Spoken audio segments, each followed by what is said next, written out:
Well,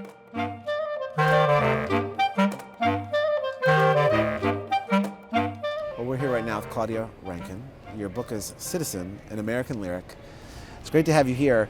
This book, we've read so much about some of the big acts that are in the news. Everybody, who's following this knows Eric Garner, Walter Scott now, and Michael Brown.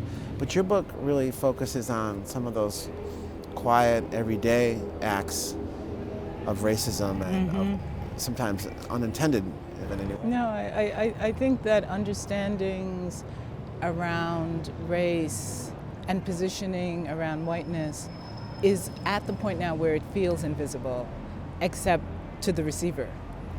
So I think that's part of what white privilege is, that you are able to move forward and say and do what you want without any pushback, and then consequently any thought to what you've said or what you've done.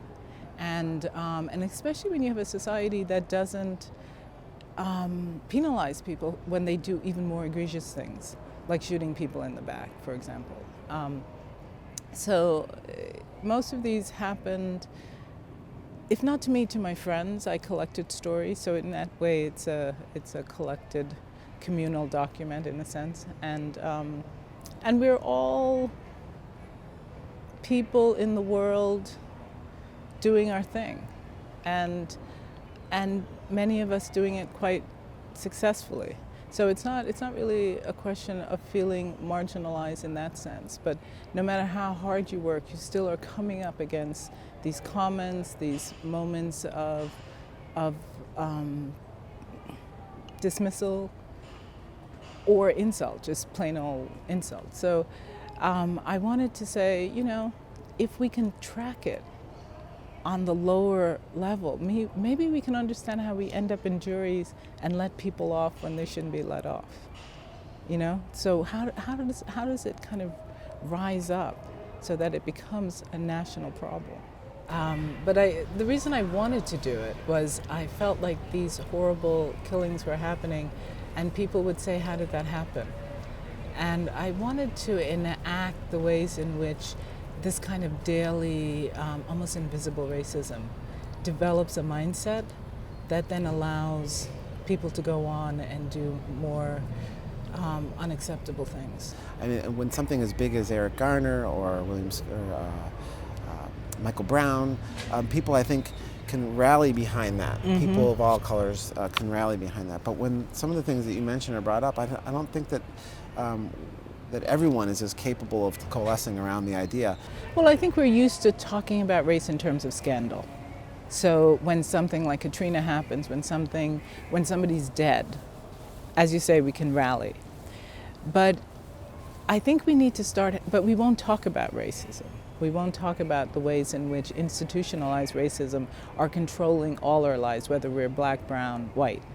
And so until we start talking about it, and we won't have it in our consciousness to do things about it. And I mean, maybe this is old school, but I really think that if we start at home, it's like if you teach kids at home and then they'll go out and do better. If we teach ourselves at home, in our intimate interactions and encounters, then we slowly will begin to understand and see it more immediately. I think we've just grown to a point where it becomes invisible, even as we're committing these acts.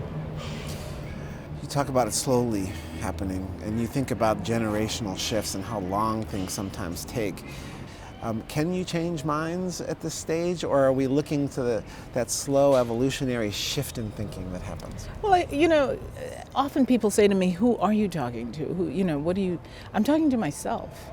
I feel like in a lot of ways I've allowed myself also to take things without challenging them, to step around things, to feel that confrontation is messy, to feel that feeling uncomfortable is not what I want, even if it sacrifices my own freedom, my own sense of movement. So I think first I'm talking to me, and then the person next to me. So for me, this book is a book about intimacy. It's how do I want to go forward in terms of my encounters with others. You write about Serena and Venus Williams in the book a couple of times, and how they're perceived in a very white sport. But you use her as an example in your book in a couple of instances. In 2001, she played at Indian Wells and was, racial epithets, all kinds of things were yelled at her.